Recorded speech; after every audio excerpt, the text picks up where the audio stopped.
3, 4. Dieu est là, Dieu est là, Dieu est là pour te bénir, Dieu est là, Dieu est là pour secourir, te consoler, te guérir, si tu crois à sa parole.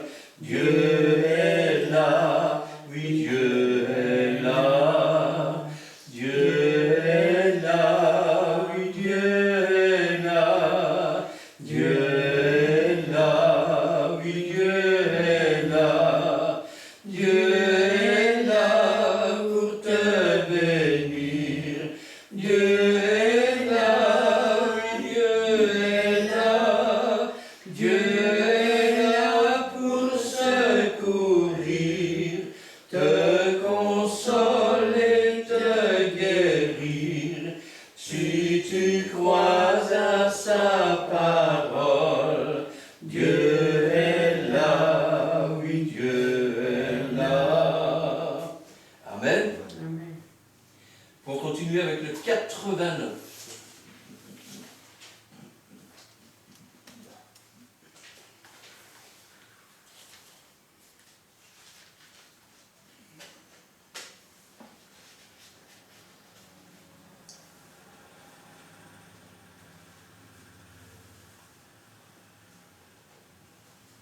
Trois, 4. Esprit Saint, Esprit divin, viens, saisis-moi. Esprit Saint, Esprit divin, viens, saisis-moi. Brise mon cœur et le remplis. Esprit Saint, Esprit divin, viens, saisis-moi. Amen. Et le 115.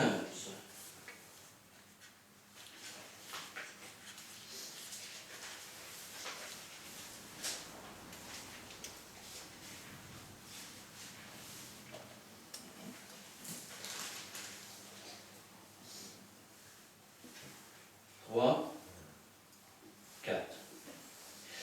Il n'y a rien d'impossible à notre Dieu. Il peut sauver, il peut guérir, te rendre heureux. Il n'y a rien d'impossible à notre Dieu. Il a tant fait pour moi, il le fera pour toi. Il guérit l'aveugle et le lépreux. Il a rempli ma vie d'un chant victorieux.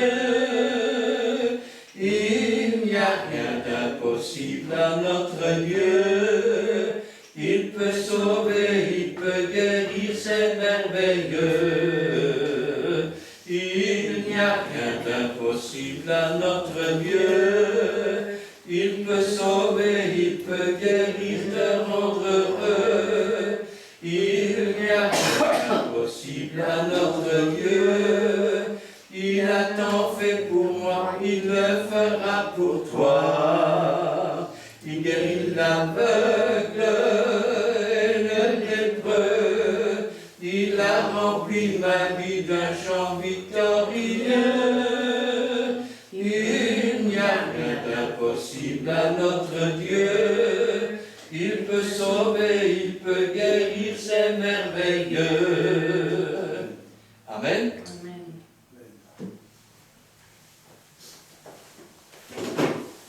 Cet après-midi, j'aimerais prendre bien sûr la parole de Dieu avec vous. de Matthieu, chapitre 15, et à partir du verset 29.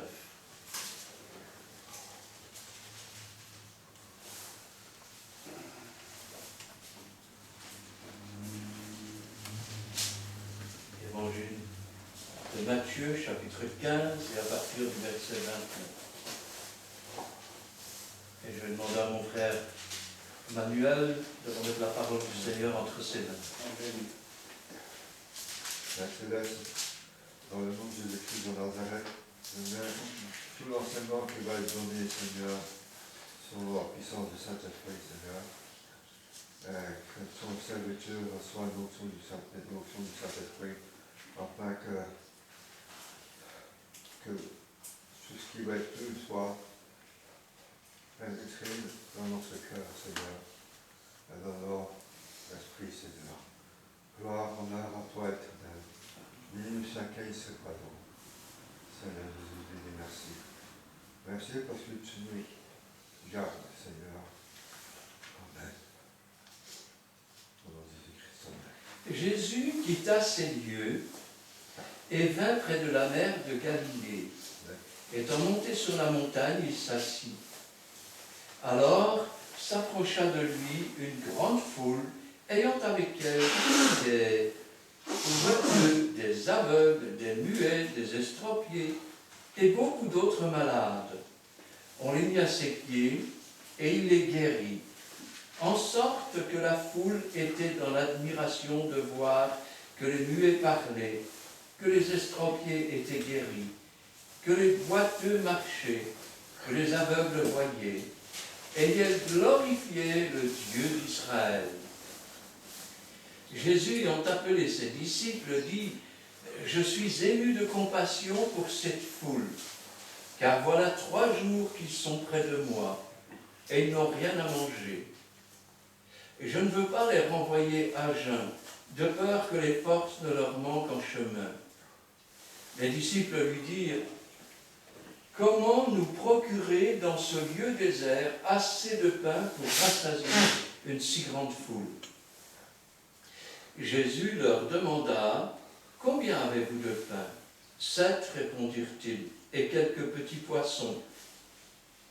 Alors il fit asseoir la foule par terre, prit les 7 pains et les poissons, et après avoir rendu grâce, il les rompit et les donna à ses disciples qui les distribuèrent à la foule.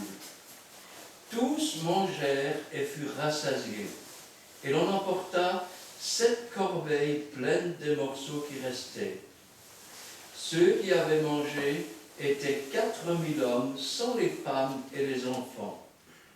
Ensuite, il renvoya la foule, monta dans la barque et se rendit dans la contrée de Magadan. Amen.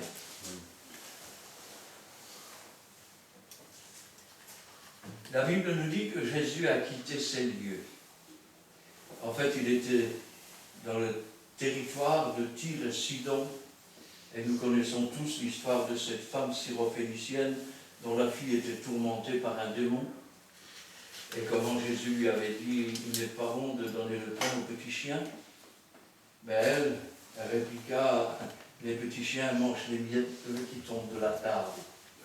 Et ainsi Jésus guérit sa fille.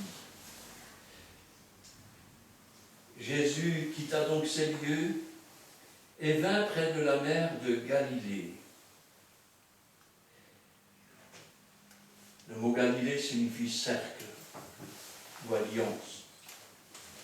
Étant monté sur la montagne, il s'assit. Et puis là, va se passer quelque chose. Quand je lisais ces versets ce matin, je me dis, Seigneur, c'est vrai. Il s'approcha de lui une grande foule.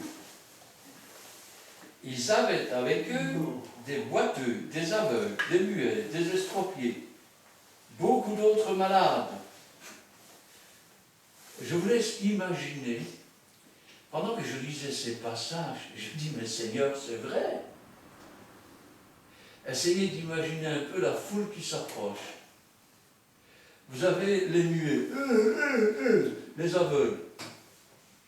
les boiteux. On dirait des zombies. Et toute une foule de zombies comme ça qui s'approchent de Jésus. Ça fait peur. Je dirais non, c'est des aveugles, c'est des sourds, c'est des muets, c'est des boiteux. Ça fait peur aux églises aujourd'hui. Parce que dans les églises, on veut des gens en bonne santé. Un aveugle, c'est quelqu'un qui n'a pas de métier. Il vit de quoi? On ne veut pas de mendiants dans l'église aujourd'hui. Ah, mais lui, il est boiteux. Lui, il est malade. Garde tes microbes chez toi. Aujourd'hui, plus que jamais, les gens ont besoin de prière. Parce qu'ils sont malades. Parce qu'ils meurent dans les hôpitaux. Parce qu'ils étouffent. Et les églises sont fermées. Fermées.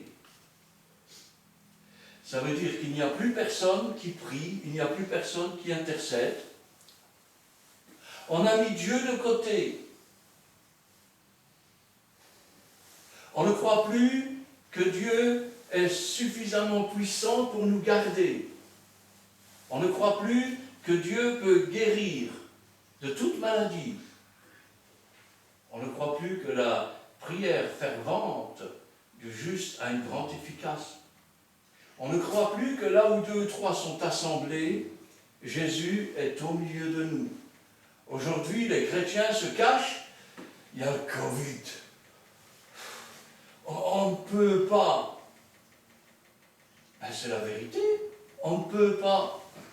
Les pasteurs sont derrière leurs écrans quand ils n'ont pas fermé leur église pour prendre des vacances. Les chrétiens sont abandonnés à eux-mêmes. Les jeunes convertis retournent dans le monde.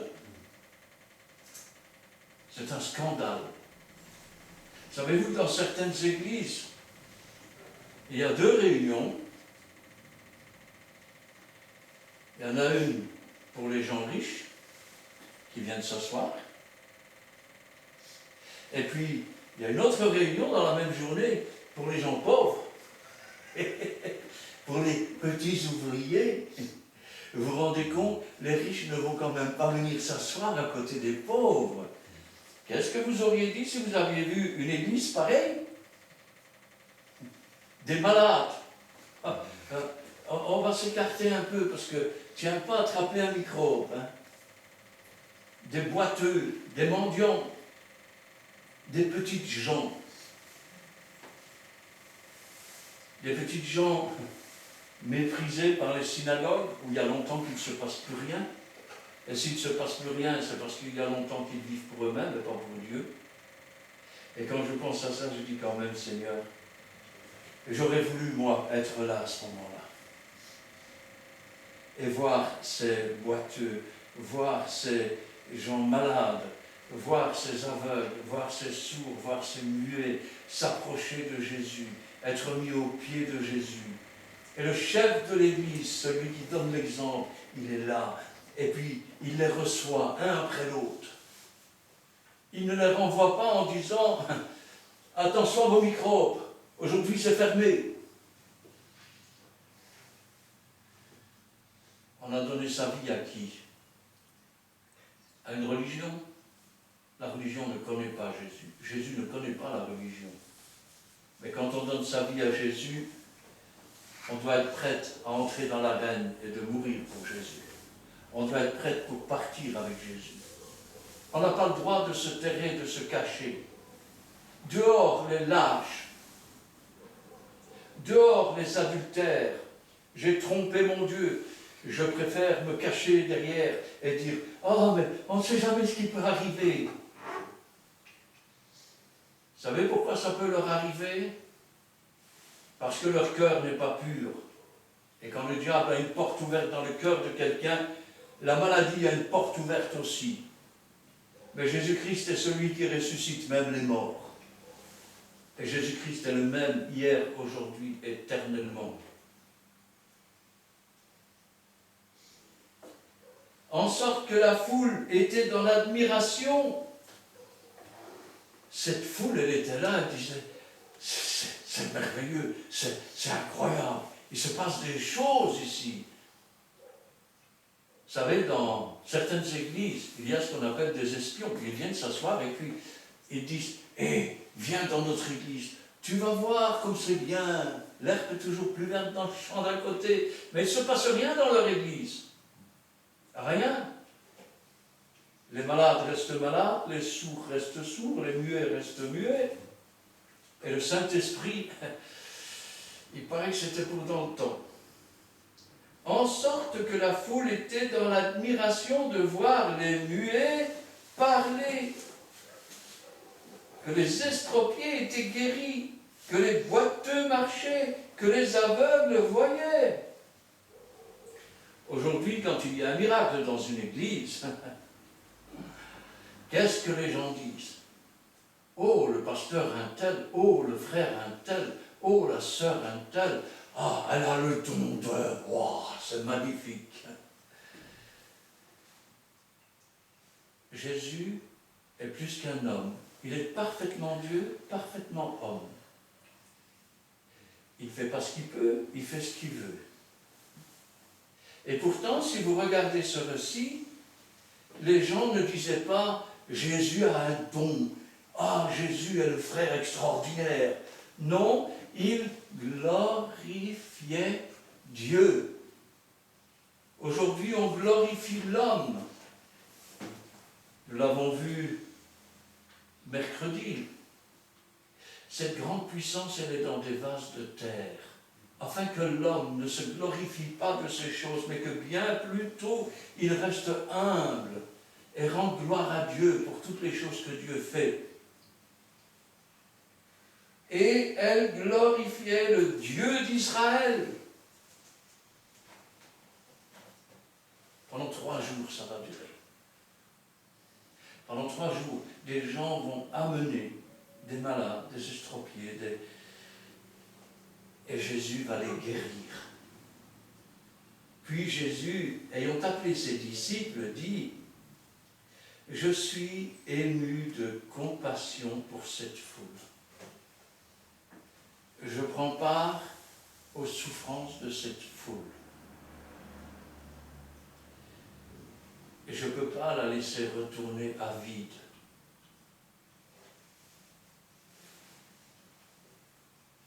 Avec ce qui se passe maintenant, non seulement ils ne retournent pas chez eux à vide, puisque de toute façon ils ne viennent pas.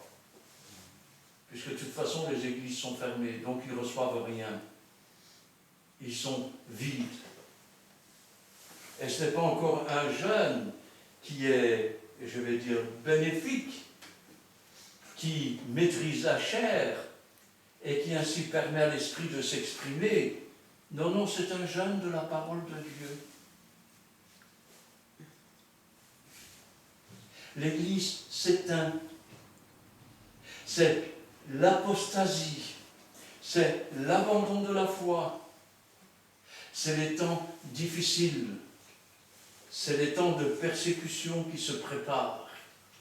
Et pendant ce temps-là, les pasteurs dorment, les églises dorment, les chrétiens dorment chez eux. Réveille-toi, toi qui dors. Car voilà 3 jours qu'ils sont près de moi. Ils n'ont rien à manger. Il y a des églises où les chrétiens n'ont rien à manger spirituellement depuis des mois. Ils sont là chez eux, ils attendent. Pour certains, c'est l'occasion de retourner à des choses anciennes, de prendre de nouvelles habitudes, qui feront que, quand l'Église va ouvrir, les nouvelles habitudes auront pris le pas. Et ces chrétiens n'entreront pas dans l'Église, parce qu'ils seront ailleurs. Tout simplement. Je ne veux pas les renvoyer à jeun, de peur que les forces ne leur manquent en chemin. Les disciples lui dirent, « Comment nous procurer dans ce lieu désert assez de pain pour rassasier une si grande foule ?» Alors, bien sûr, la multiplication des pains, c'est une chose réelle, mais c'est aussi une forme de parabole. Si vous parlez à un chrétien, la multiplication, directement il va vous dire la multiplication des pains. Mais il n'y a pas que ces multiplications-là. Dieu, dans l'Ancien Testament, a multiplié les troupeaux, les petits, et les menus et les grands troupeaux. Dieu a multiplié l'orge, Dieu a multiplié le blé. Dieu a dit à Abraham, ta postérité sera aussi nombreuse que les étoiles du ciel. Il aurait pu dire, je vais te multiplier. D'ailleurs, nous savons tous qu'Isaac n'est pas né réellement de façon tout à fait naturelle, puisqu'il s'agit d'un miracle. Une femme de plus de 90 ans qui accouche d'un bébé. Et quand on prend la multiplication des pains, il y en a deux. Il y en a deux. Il y a celle-ci, et puis il y en a une autre.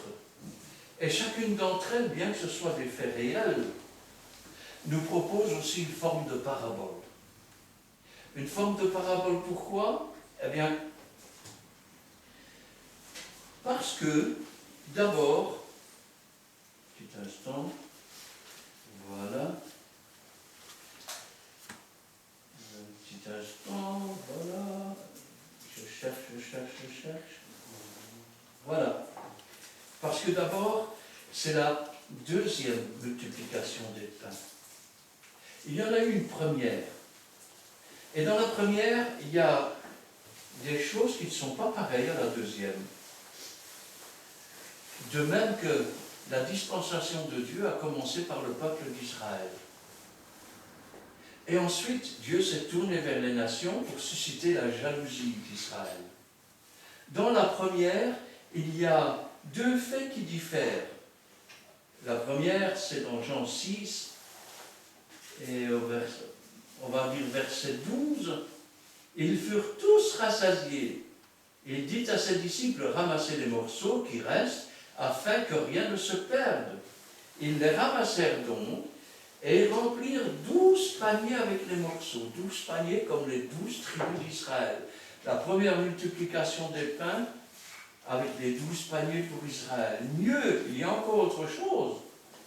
Il y a au verset 8, quand Jésus dit « Donnez-leur à manger vous-même », un des disciples, André, frère de Simon-Pierre, lui dit « Il y a ici un jeune garçon qui a 5 pains d'orge et 2 poissons. » Mais qu'est-ce que cela pour tant de gens?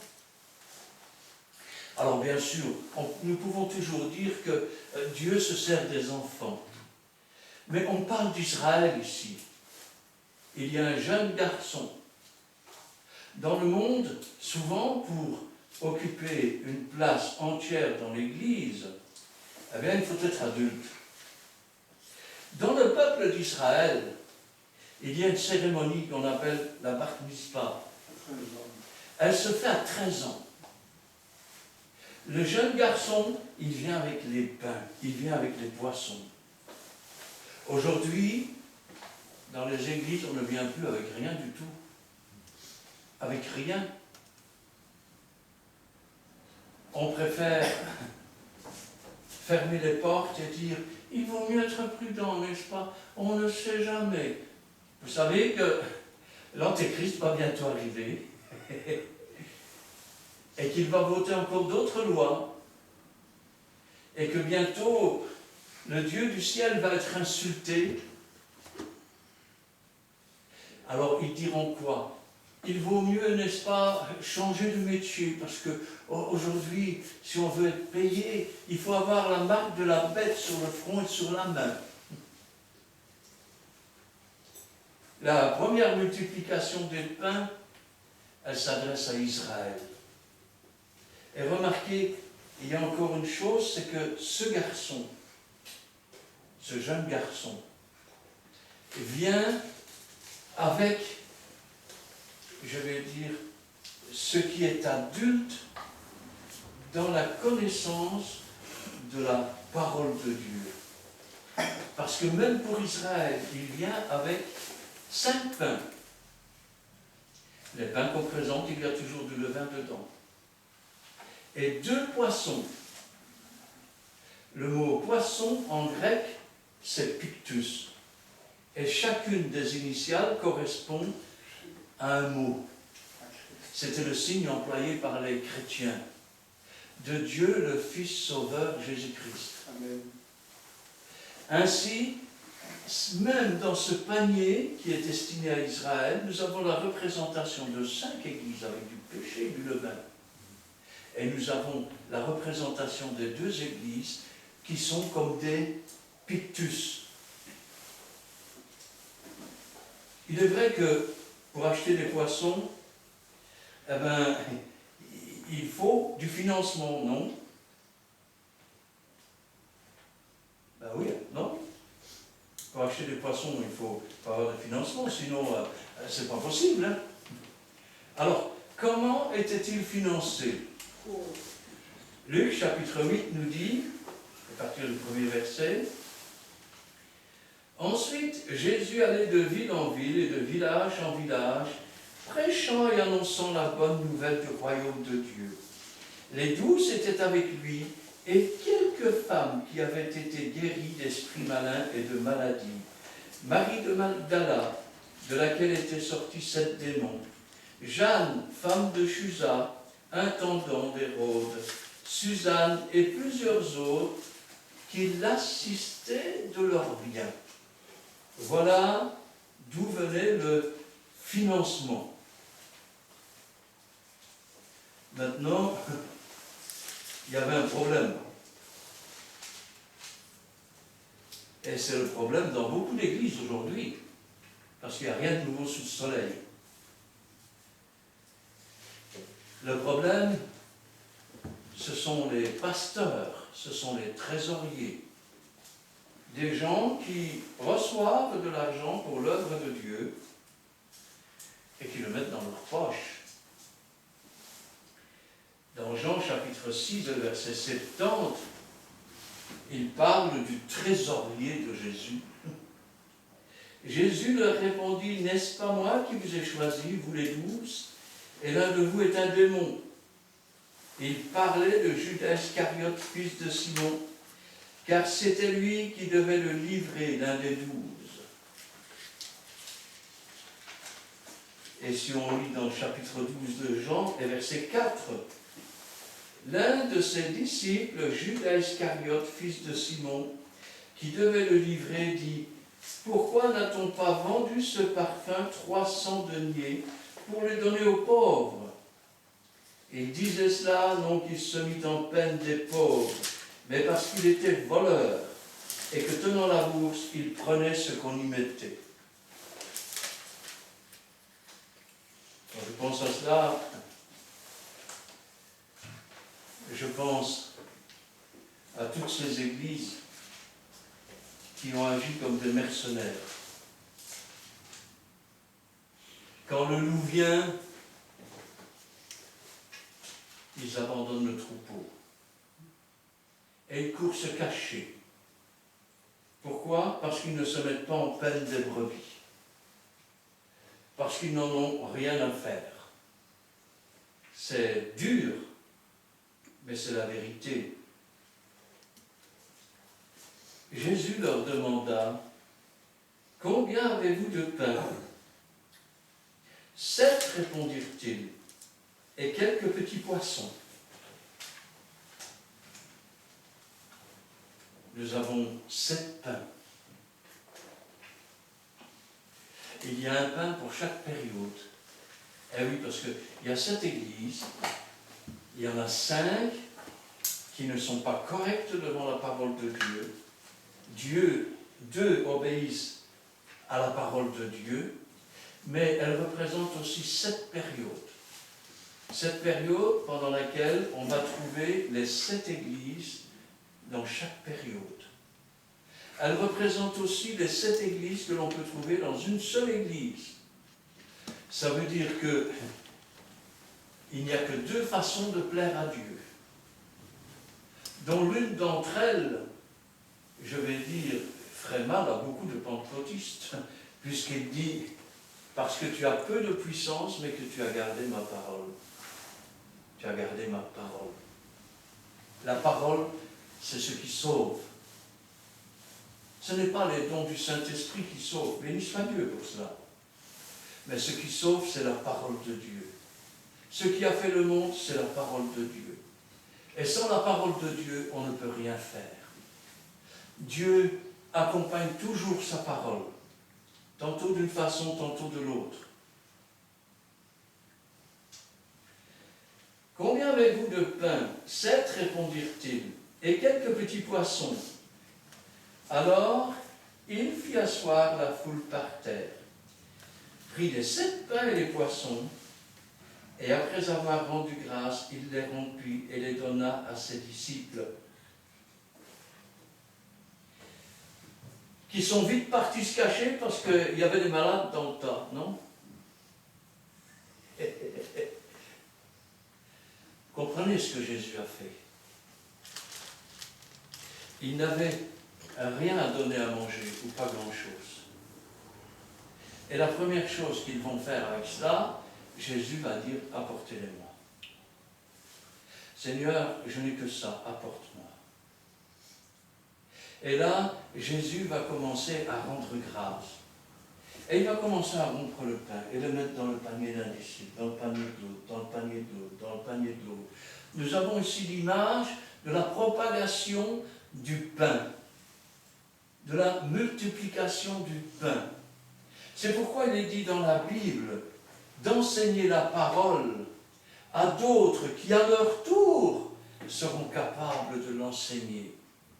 C'est une seule et même parole qui a nourri des millions et des millions et des millions et des millions d'âmes à travers le monde, à travers les siècles, parce que Dieu multiplie ses bénédictions, parce que sa parole est vivante.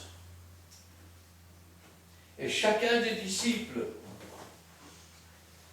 a pris son panier avec ce que Dieu lui avait donné. Chaque panier était différent. Chaque pain était différent. Chaque disciple était différent. Mais chacun de ceux qui étaient là a reçu le morceau de pain et le morceau de poisson que Dieu avait préparé avant la fondation du monde, afin qu'ils reçoivent cette partie-là. De même, dans une prédication, il y a de la nourriture pour tous les enfants. L'un recevra une partie, l'autre recevra une autre partie, et chacun doit être rassasié. Aujourd'hui, beaucoup de bergers se repaissent eux-mêmes. Retirez-vous de là que me voici, que me voilà, c'est moi le pasteur, n'est-ce pas? J'ai le don de ceci, et puis regardez que je suis beau, que je suis merveilleux. Descends de ton piédestal parce qu'il y a un goût. Enlève tes chaussures parce qu'elles portent le nom d'orgueil. Humilie-toi et laisse le Seigneur remplir ton cœur, laisse-le remplir ta vie. Alors tu remercieras Dieu tous les jours de ce qu'il fait, de ce qu'il te donne. Et ceux qui recevront, au lieu de dire le frère est formidable, ils diront Dieu m'a béni. Et ils glorifieront le Dieu d'Israël, le Dieu d'Isaac, le Dieu de Jacob, le Dieu de Joseph, notre Dieu, notre Père. Il fit asseoir la foule par terre, prit les 7 pains et les poissons, et après avoir rendu grâce, il les rompit et les donna à ses disciples, qui les distribuèrent à la foule.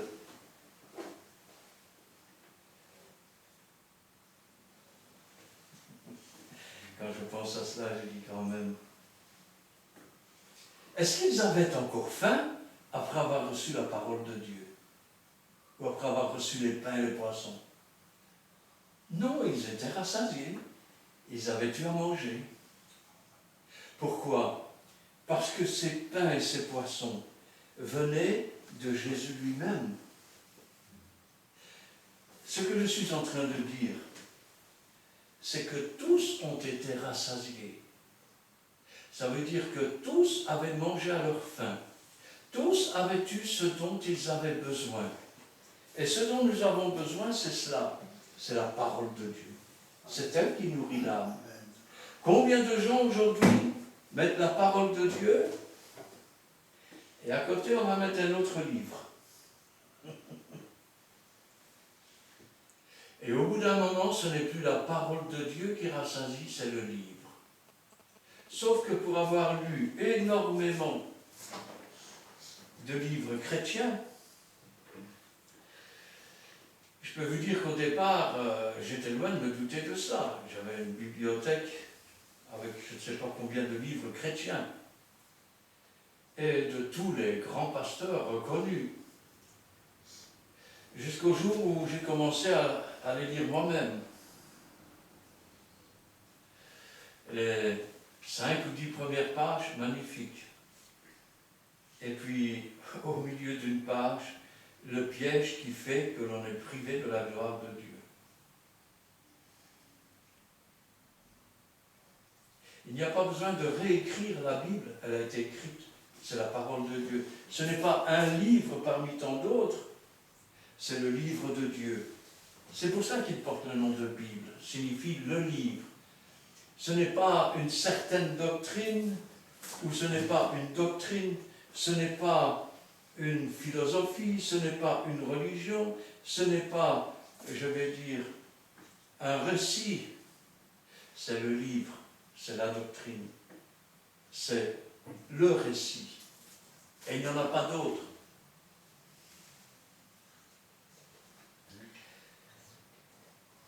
Tous mangèrent et furent rassasiés. La Bible est suffisante. Moi, ce que je dis souvent, lis ta Bible et lis un chapitre par jour. Et ensuite, réfléchis à ce que tu as lu. Et à midi, relis-le encore s'il faut, et puis réfléchis à ce que tu as encore lu. Et le soir, la même chose. C'est comme ça qu'on grandit dans la parole de Dieu. Ce que tu ne comprends pas, 3/4 du temps, quand tu poses une question, et quand on est venu me poser des questions, la réponse se trouve 2 versets au-dessus, 2 versets en dessous. Souvent, c'est comme ça. Ouais. Alors, ce que tu ne comprends pas, ça ne te fera rien. Mais ce que tu vas comprendre, ça va te faire plus de bien que tout ce que tu as pu imaginer ou penser. Tous mangèrent et furent rassasiés. Et l'on emporta 7 corbeilles pleines de morceaux qui restaient. C'est la deuxième multiplication des pains. Elle est comme la deuxième dispensation. Dans la première, c'est pour les 12 tribus d'Israël, avec ce jeune garçon qui est considéré comme adulte religieusement. Et dans la deuxième, nous avons les 7 églises, les 7 périodes. C'est pour cela qu'il reste 7 paniers. Ce que je suis en train de dire, c'est que la multiplication n'est pas terminée. Il y a encore des paniers qui sont pleins. Ils n'attendent qu'une chose. Ce sont des serviteurs et des pasteurs qui s'agenouillent devant Dieu et qui disent « Seigneur, ton peuple se meurt, manque de connaissance. Ils ont rejeté la connaissance. Tu as dit, demandez, vous recevrez, frappez, on vous ouvrira. Même si un ami vient te déranger la nuit, quand bien même tu n'aurais pas envie de lui donner du pain, parce qu'il vient te déranger, tu lui donnerais. Et Dieu, lui, ne te donnerait pas ce dont tu as besoin. Il y a encore des paniers pleins en réserve de bénédictions, pleins de révélations. Et ces paniers, ils sont là jusqu'au moment où le Seigneur apparaîtra sur les nuées et où il enlèvera son Église. Le 7e panier sera alors terminé. Les temps de la grâce seront terminés. Mais aujourd'hui est toujours le jour du salut. Aujourd'hui, quiconque accepte Jésus-Christ et se repent, il peut être sauvé. Et quiconque est serviteur de Dieu, oh, tu dis, Seigneur, Je suis fatigué, je n'arrive pas à trouver. Qu'est-ce que je vais prêcher? Qu'est-ce que je vais dire? Commence par être droit. Commence par être droit. Commence par laver ce qui ne va pas dans ton cœur. Élève des mains pures vers Dieu. Non, les bénédictions de Dieu ne sont pas épuisées. Non, les révélations de Dieu ne sont pas épuisées ou fanées. Dieu est le même, hier, aujourd'hui, éternellement. Quand le Seigneur est parti dans le ciel, il a dit, allez, faites des disciples. Baptisez-les au nom du Père, du Fils et du Saint-Esprit. Et il a ajouté, enseignez-leur tout ce que je vous ai enseigné. Il n'a pas dit, donnez-leur une religion, donnez-leur du lait du 1er janvier au 31 décembre. Il a dit, enseignez-leur tout ce que je vous ai dit. C'est comme ça que ça marche. Aujourd'hui, comme il n'y a rien de nouveau sous le soleil, à l'époque, les Juifs cherchaient les miracles, les Grecs cherchaient la sagesse, et aujourd'hui, beaucoup d'églises cherchent les miracles. D'autres cherchent la sagesse. D'ailleurs, c'est bien simple, on ne dirait plus des chrétiens, on dirait des zoomistes. Ben oui, on dirait des zoomistes. Hein, vous avez jamais entendu ça? Les gens qui sont là et qui font oh, ils sont tellement bien spirituels, ou calmes, ou ils sont morts depuis longtemps. Tant qu'aux autres, ils cherchent les miracles. Mais en réalité, ce n'est pas l'action de Dieu qu'ils cherchent. Vous savez ce qu'ils cherchent? Ils cherchent ce que Jeannès et Jean Bresse cherchaient, des miracles mensongers. Ils cherchent de la magie. Vous savez ce que Dieu dit de son peuple? Ce n'est pas la tente d'assignation, ni même le tabernacle qu'ils ont porté dans le désert, c'est la tente de Moloch. Et aujourd'hui, beaucoup de pasteurs portent la tente du diable. Parce qu'ils ne servent pas Dieu, ils se servent. Et quand le loup arrive, ils vont se cacher chez eux. Quant à l'enseignement, ils ont des petits feuillets. Oui, ils ont des petits feuillets. Alors, les feuillets comprennent 3 ans de prédication. Quand les 3 ans sont finis, ils vont dans une autre église. Et là, ils recommencent leur feuillet. Quand ils ont fait le tour des églises, ils reviennent 10-12 ans plus tard. Les vieux sont partis, les nouveaux sont arrivés. Et ils recommencent avec leur même feuillet. Ce ne sont pas des pasteurs, c'est des évangélistes. Ben oui. Un pasteur, c'est quelqu'un qui prêche pendant 20, 30, 40, 50 ans devant les mêmes personnes. Ce n'est pas quelqu'un qui s'en va au bout de 3 ans parce qu'il n'y a plus rien à dire. Les évangélistes font ça. Et c'est un ministère de l'évangéliste. C'est quelqu'un qui prêche ce que Dieu lui donne.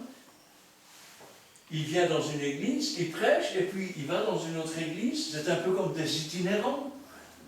Et ils évangélisent. C'est-à-dire qu'ils attirent les âmes sur leur ministère. Et parfois, il leur arrive de répéter la même prédication, mais non pas des notes comme beaucoup aujourd'hui.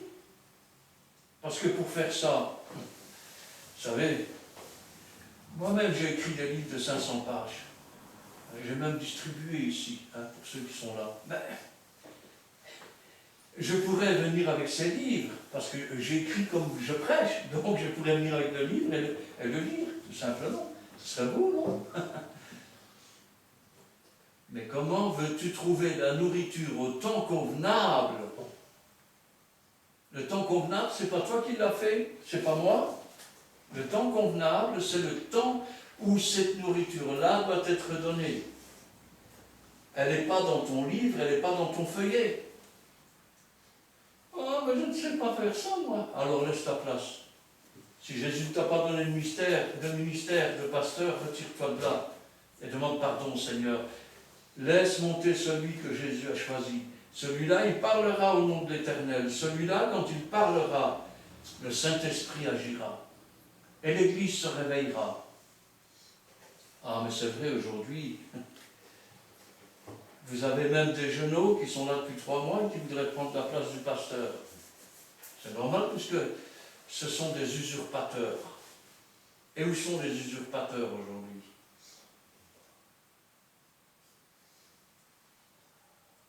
Il y a combien d'églises à Charleroi? 70. Il y a 70 églises à Charleroi.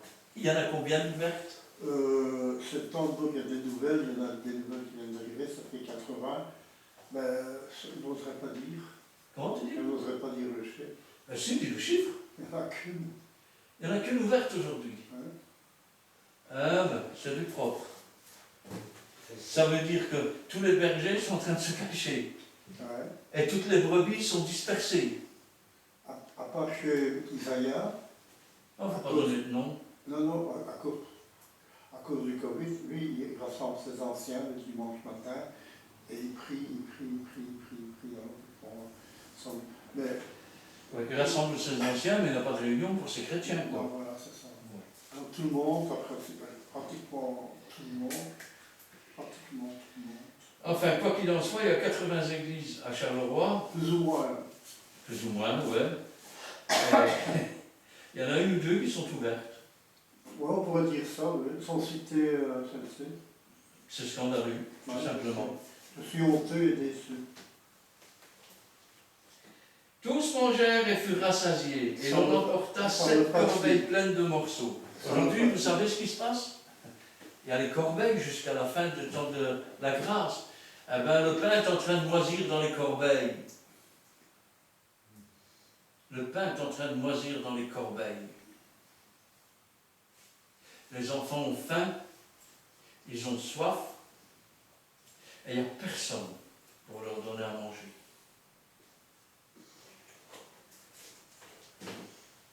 Je me dis quand même, c'est triste de voir une chose pareille. Essayez d'imaginer une seconde. Pendant que je parle, la voix d'un archange se fait entendre. Un signal est donné par Dieu.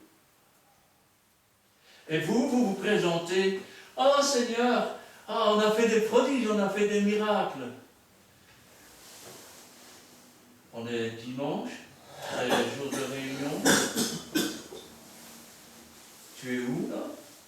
Ah, je suis chez moi à cause du Covid. Pardon? Tu es où? Je suis chez moi à cause du Covid. Et ton troupeau, il est où? Chez eux à cause du Covid. Et vous vous rassemblez quand? Ben, on ne se rassemble pas à cause du Covid. Et tu donnes quoi à manger au troupeau? Ben rien, je ne savais pas. C'est fermé.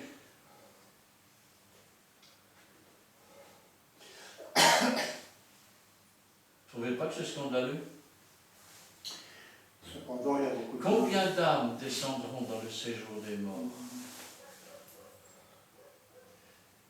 Combien de chrétiens se sentiront abandonnés? Les jeunes s'envolent. Les vieux, on est tous seuls à cette heure. Il n'y a plus personne pour nous parler de Jésus. On ne peut même plus aller à la réunion. On est là, abandonnés. Je me dis, Seigneur, c'est pas possible de laisser une chose pareille. Il faut prier pour tout cela. Parce que nous savons que dans les derniers temps, ce sera l'apostasie. Et nous savons qu'il faut travailler tant qu'il fait jour. C'est déjà là. Parce que la nuit vient où personne ne pourra travailler. Où personne ne pourra travailler.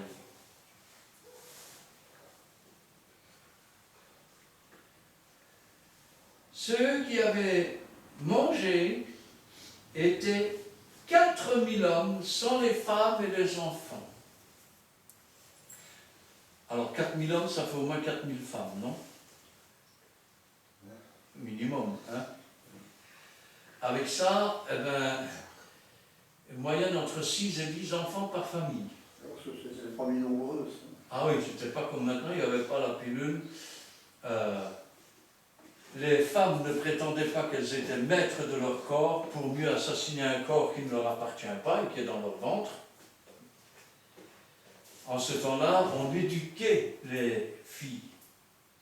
Et les filles ne tombaient pas enceintes pour un oui, pour un non. C'est méchant ce que je dis, mais c'est la vérité. Ceux qui avaient mangé étaient 4000 hommes, sans les femmes et les enfants. Essayez d'imaginer une seconde.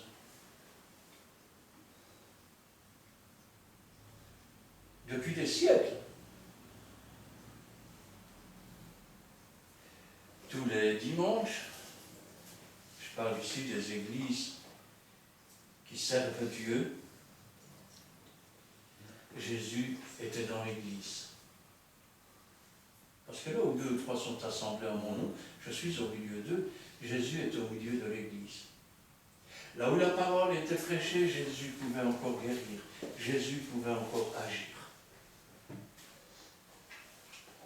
Aujourd'hui, s'il descend dans l'église, elle est vide. Vous savez, c'est un peu comme... Comment est-ce que je vais expliquer cela? Imaginons 2 maisons. Et le riche patron décide de partir pour un temps, comme Jésus-Christ est assis à la droite de Dieu maintenant. Alors, dans ces 2 maisons, vous avez des serviteurs et des servantes. Alors, ils entretiennent les parterres, ils entretiennent l'intérieur de la maison, on cire les meubles. Hein, c'est le travail des servantes et des serviteurs de ces maîtres. Au bout d'un certain temps, l'un d'entre eux dit « Le maître tarde à venir, que ferons-nous » ? « Oh, ben écoute, laisse tomber aujourd'hui, on va se la couler douce. On va aller se cacher. Et on va laisser passer la journée. » Et le lendemain, la même chose. Et pendant tout un temps, les toiles d'araignée commencent à monter dans la propriété, l'herbe commence à pousser. Et la vaisselle s'entasse. Et à un moment donné, on entend 2 coups de klaxon. C'est les maîtres qui reviennent. Dans la première maison, eh ben, chaque serviteur est à sa place. Chaque serviteur attend son maître. Il s'aligne devant la porte, le maître arrive, il regarde. Alors, tout s'est passé correctement? Ah oui, maître, on vous attendait, maître. Ils attendaient le retour de leur maître. L'autre propriétaire à côté, tiens, qu'est-ce qui se passe? La tondeuse est tombée en panne. Et mais ça, qu'est-ce qui leur est arrivé? Il arrive devant la porte, il n'y a personne pour m'accueillir. Ils sont tous en train de courir pour essayer de rattraper et de mettre de l'ordre. Mais c'est trop tard. Que croyez-vous que va faire le maître avec ce serviteur? Il va leur dire, dehors, mauvais serviteur. Vous avez profité de mon absence. Vous avez abandonné mon bien. Et aujourd'hui, tout est en ruine. Oui, je sais, la parole est dure. Il est temps que beaucoup se réveillent. Et j'espère franchement que beaucoup de pasteurs pourront écouter ça. Et que peut-être ça va commencer à faire tilt. Parce que l'Antéchrist est aux portes. Il va bientôt arriver. Et là, il faudra mettre ta vie en jeu pour travailler. Ce ne sera pas une amende, un procès. Comme si Dieu n'était pas capable de te garder. Non. Là, on te coupera la tête. Que vas-tu faire à ce moment-là? Surtout que, maintenant je vais être clair, il y a eu, rappelez-vous, je vous en ai déjà parlé, le tiers des arbres est mort, le tiers des animaux est mort, l'eau est devenue de l'absinthe, elle est polluée. Le réchauffement climatique ne va faire qu'augmenter les catastrophes et les tempêtes. L'étape suivante, c'était la peste. Ensuite, c'est la famine. Est-ce que vous connaissez la suivante? Et il fit que les hommes s'égorgeassent les uns les autres. Je parle de meurtre, je parle de gens qui vont se faire... Ça commence déjà d'ailleurs. Hein. Je parle de choses terribles qui vont arriver, de pire en pire. Ça ne va pas aller mieux. Alors si déjà maintenant vous vous cachez pour une petite bête qu'on ne voit même pas, qu'est-ce que vous allez faire quand on va arriver avec des hachettes, avec des machettes et compagnie? Vous allez vous enfermer dans votre maison, vous allez mettre des cadenas et des barres de fer aux portes, aux fenêtres, et quand vous commanderez quelque chose pour manger ou quoi, déposez-le là à l'entrée, on le prendra quand vous serez parti. Heureusement que Jésus n'était pas comme vous, hein. Parce que fallait monter sur la croix, hein. Et il fallait subir l'humiliation, il fallait subir les coups, il fallait subir les insultes, les crachats. Et lui, il a tout subi pour nous. Quelle gratitude! Ah, je te remercie de tout mon cœur, Seigneur. J'ai abandonné ton Église, j'ai abandonné tes chrétiens. J'ai fait comme ces gens qui avaient abandonné la propriété de leur maître. Et aujourd'hui, je me promène en disant, je suis pasteur. Un pasteur garde ses brebis. Il ne les abandonne pas au loup. Un pasteur prend soin de ses brebis. Il oint tous les soirs leur nez avec de l'huile pour pas que les mouches viennent infecter. Tu fais comment avec tes brebis quand elles sont ailleurs? Et que tu leur dis, c'est fermé pour le moment. Ah, peut-être tu te dis, ah, je vais enfin pouvoir me reposer. Ouf, ça devenait dur quand même, ça fait du bien un peu de repos. Tu es en train de t'éteindre. Tu es en train de t'éteindre. Et quand tu seras éteint, il n'y aura plus personne pour te rallumer. Ranime le don que tu as reçu. Ranime l'espérance que Dieu a mis en toi. Réveille-toi avant qu'il soit trop tard. Parce que sinon tu vas ressembler à une vierge folle. Tu n'auras même plus assez d'huile pour toi et tu pleureras pour en avoir. Mais les autres en auront assez pour eux. Et seuls ceux qui seront prêts pourront rentrer. As-tu jamais lu que le Seigneur va prendre un jour les pasteurs par les cheveux comme ça? Et qu'il va leur demander des comptes pour les brebis et ce qu'ils en ont fait?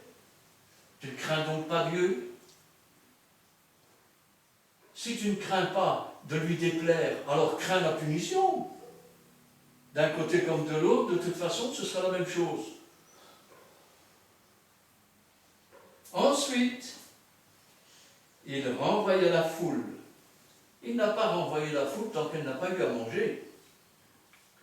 Il monta dans la barque et se rendit dans la contrée de Magadan. Jésus ne s'est pas arrêté là. Jésus avait un ministère. Il l'a commencé alors qu'il n'avait que 12 ans. Il parlait déjà avec les chefs de synagogue, que même sa mère lui dit, on s'inquiétait pour toi. Ne savez-vous pas que je devais m'occuper des affaires de mon père? Et il a terminé son ministère sur la croix, quand il a dit, Père, je remets mon esprit entre tes mains. Vous estimez que votre ministère doit être mis en chômage? Il n'y a pas de chômage dans le Seigneur. Ah, mais j'ai 65 ans, donc je prends. Il n'y a pas de pension. Ce n'est pas un métier. On ne travaille pas pour un salaire. C'est une vocation. Dieu nous a appelés et nous marchons pour Dieu. Paul ne vivait pas sur le compte des gens. Il fabriquait des tentes.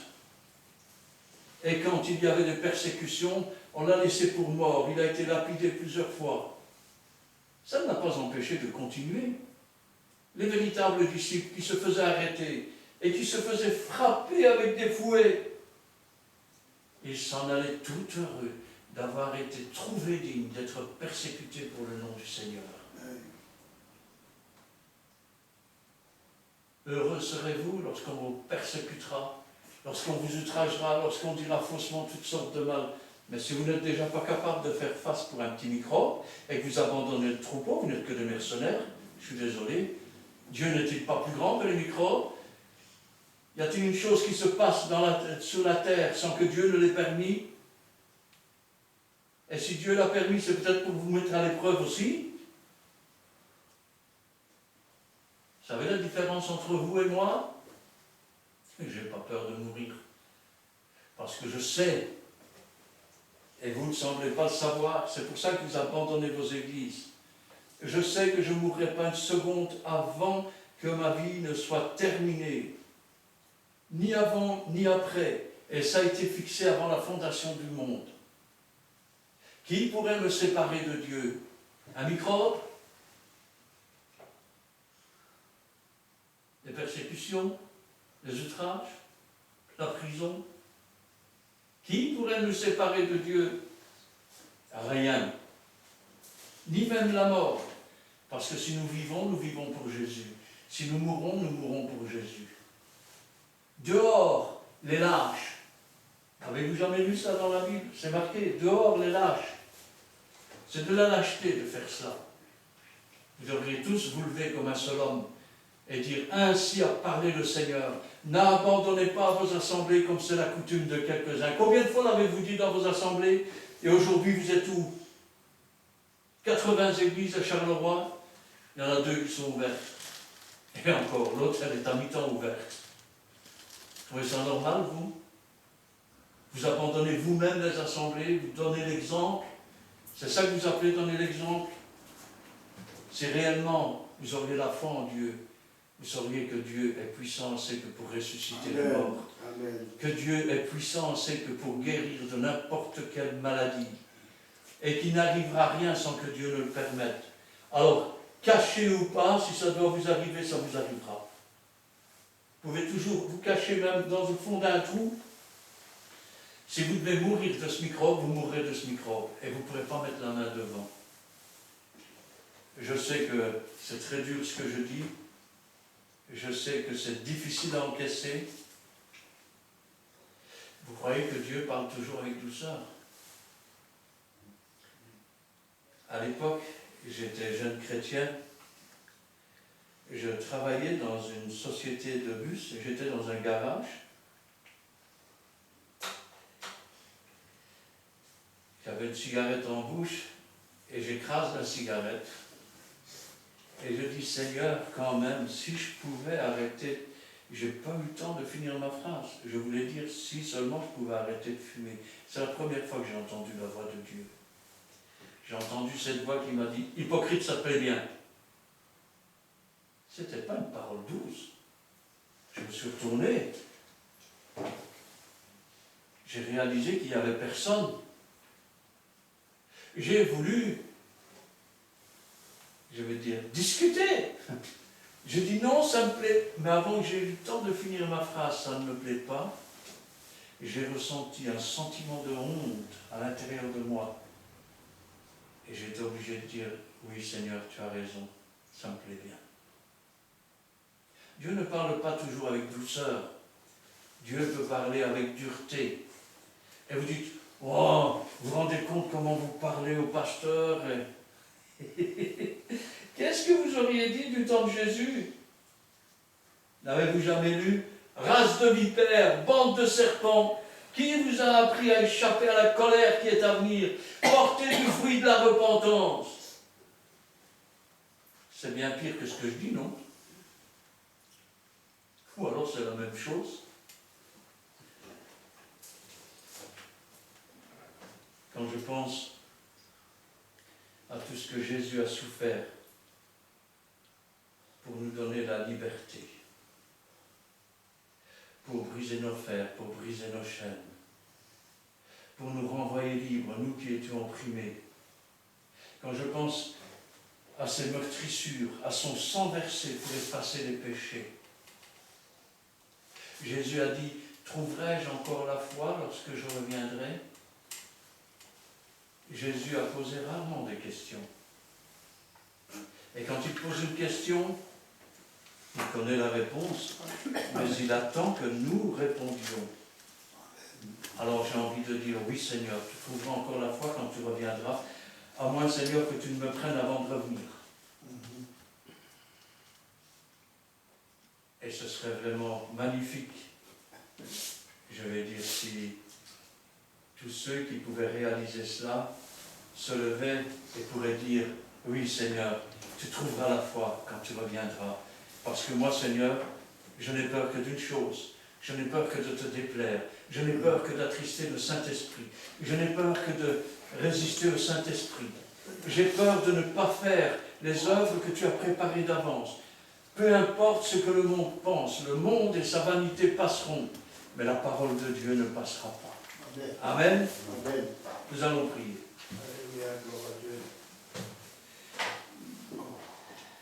Éternel, notre Dieu, notre Père, nous te louons, nous te rendons grâce. Béni sois-tu et gloire à toi, parce que ta parole est la vérité, elle est la vie. Et tu nous rappelles encore cet après-midi, Seigneur, que tu as encore des bénédictions en réserve pour chacun d'entre nous. Tu nous rappelles, Seigneur, que les temps de la grâce, même si nous entrons dans les temps difficiles, ne sont pas terminés. Tu nous rappelles, Seigneur, qu'en tant que serviteurs de Dieu, nous avons des droits, nous avons des dons, nous avons des ministères, mais nous avons aussi des obligations. Car il n'y a pas, je vais dire, de serviteurs sans avoir à la fois des avantages et des obligations. Et nous ne devons pas seulement, Seigneur, nous servir dans les avantages, mais nous devons aussi, Seigneur, assumer notre rôle, assumer notre responsabilité. Et notre responsabilité n'est pas d'abandonner ton peuple, de le laisser à lui-même. Tu nous as confié un troupeau, Seigneur. Ce sont tes brebis. C'est pourquoi, Seigneur, nous voulons en prendre soin encore 2 fois plus.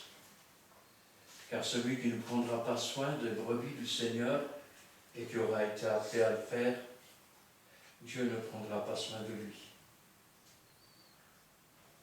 C'est pourquoi, Seigneur, nous voulons te remettre tous les pasteurs, tous ceux qui réellement ont reçu leur ministère de Jésus, afin, Seigneur, que tu ravives l'amour premier, que tu ravives, Seigneur, cette joie qui les conduisait par vent et par marée, Amen. sous la pluie, sous la drache, dans les orages, quand il y avait des persécutions, quand tout était difficile, quand on ne savait pas comment sortir. Ils s'appuyaient sur toi, Seigneur, et toi tu les délivrais, parce qu'avec l'épreuve tu donnais le moyen d'en sortir. Aujourd'hui, Seigneur, je veux te prier pour chacun d'entre eux, afin que tu ranimes cette foi et cet amour premier, et qu'ils puissent, Seigneur, se lever en ton nom, et que toute la gloire t'en revienne. Gloire au Père, gloire au Fils, et gloire au Saint-Esprit. Amen.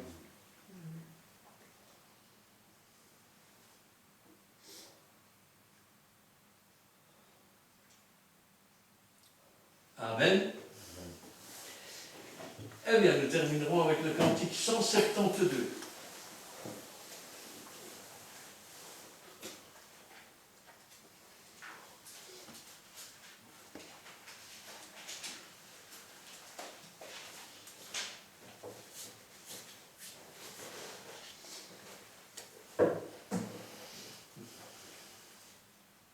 C'est vrai qu'en général, ce genre de prédication laisse un moment, il faut le temps d'assimiler.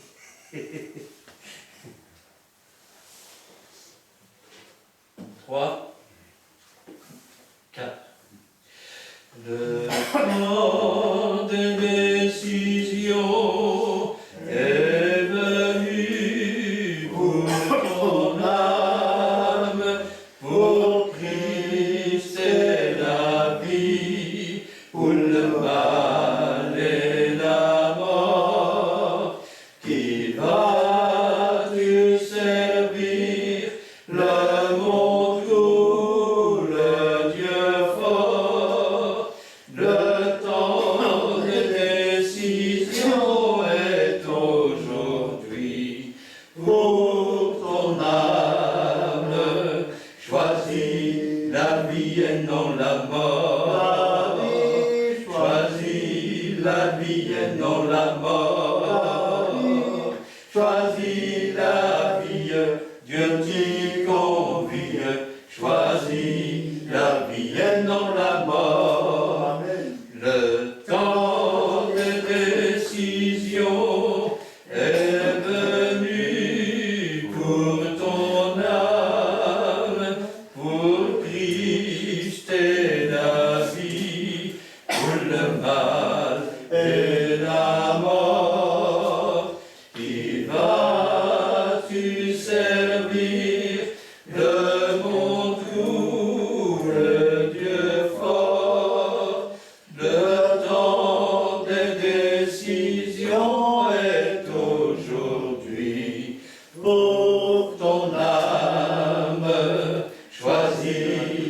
la vie et non la mort. Oui, gloire à toi. Choisis la vie et non la mort. Choisis la vie, Dieu t'y convie. Choisis la vie et non la mort. Amen. Amen. Dieu. Quelqu'un a un cantique?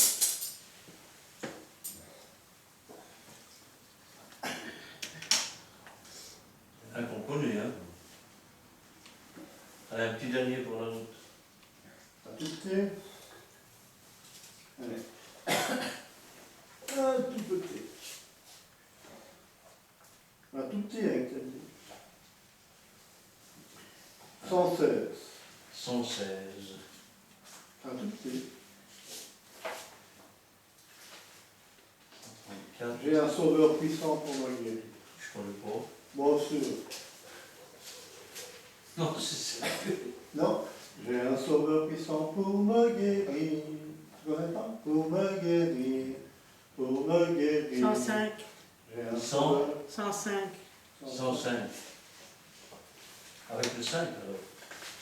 C'est une Peugeot, alors. 105. Ah bah oui, 105, ça c'est pas mal. 2, 8. Il est le Dieu de mon salut.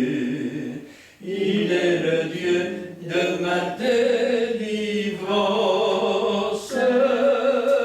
Un Dieu d'amour, un Dieu d'espérance.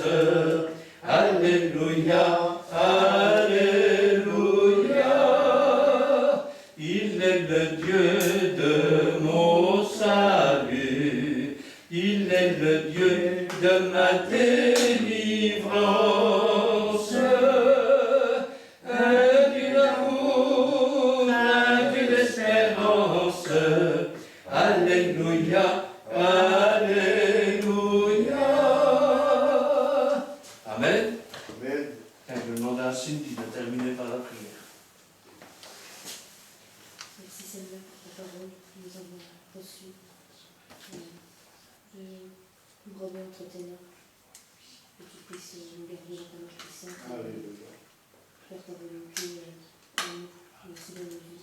Je te prie aussi pour les enfants, que tu puisses les garder, mais aussi les guérir.